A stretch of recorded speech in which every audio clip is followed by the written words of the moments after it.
Supply chains are the complex networks that ensure the right materials, information, and money are exchanged to meet customer demands. And as our previous talk talked about the heparin crisis, when something goes wrong in a supply chain, that can be deadly. Other reasons why supply chains are important are, think about engineering marvels like a Boeing airplane.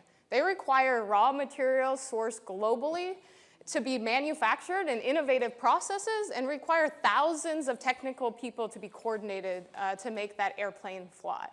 And so supply chains are critical and important, but they're not a new concept. So supply chains have been around for decades, and industry and academic researchers have been thinking about optimizing supply chain decisions.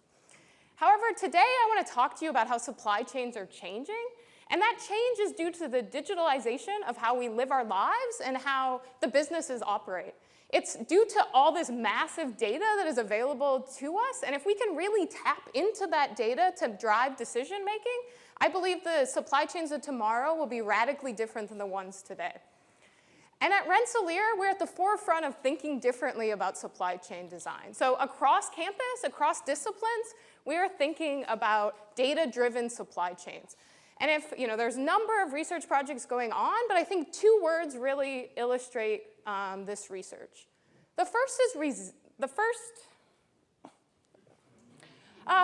is resiliency, which is the ability to withstand and withstand. Yes. Yes. Yeah. Thank you. The ability to withstand and bounce back from a disruption, which I think we're pretty resilient.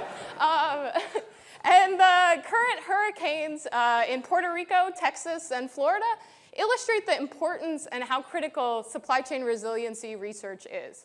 The first challenge is a logistical one. How do you get aid to the impacted areas? And at Rensselaer, we're taking a multidisciplinary approach to designing humanitarian aid research. And research here has led to policy implications that have improved recovery efforts.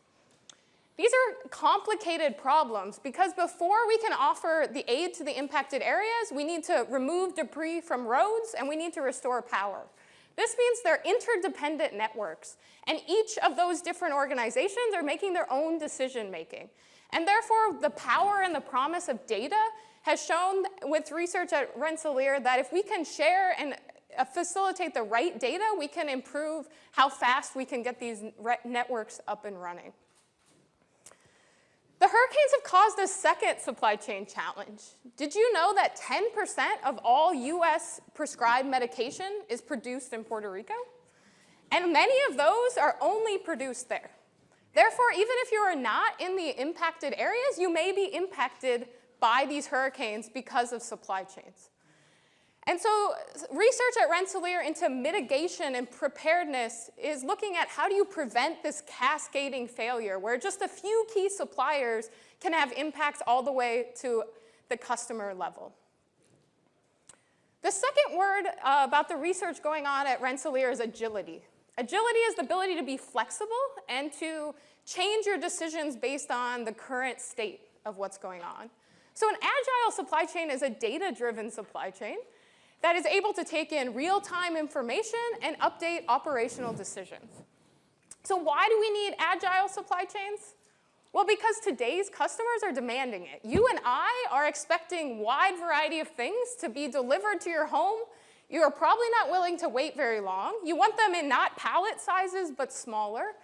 And, oh, by the way, based on recent surveys, not very many people are willing to pay much for that. Therefore, today's customer is fundamentally different than yesterday's customer, which aggregated at fixed store locations. Therefore, solutions that worked in the past are oftentimes too rigid for the customers of today. Consequently, today's supply chains are optimized for yesterday's customers. That means we really need to think differently about supply chain design. And it's really a disruptive time in supply chains. And I also think it's an exciting time. I teach the supply chain course, and I tell the world needs more data-driven, analytically thinking students to think differently about supply chains.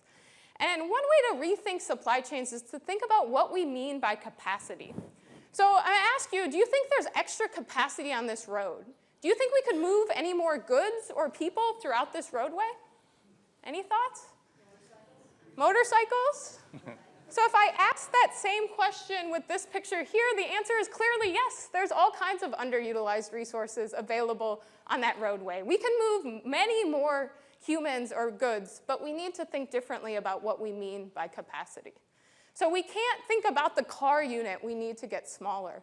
And we also cannot think about capacity as something that is just this fixed, owned resource. What if we can gain access to this resource? We need to operationalize capacity decisions instead of the typical tactical or strategic way they are today.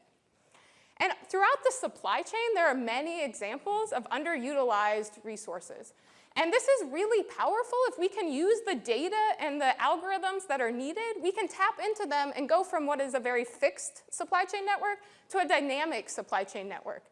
And research at Rensselaer has shown that this has improvements in efficiencies and resources because we're able to meet the dynamic needs of today by having elastic capacity, scaling it up and down where we need it. And we also have access to scale, which is increasingly important given today's customers wanting things fast. And so given we can get closer to our customers, that is a very powerful proposition.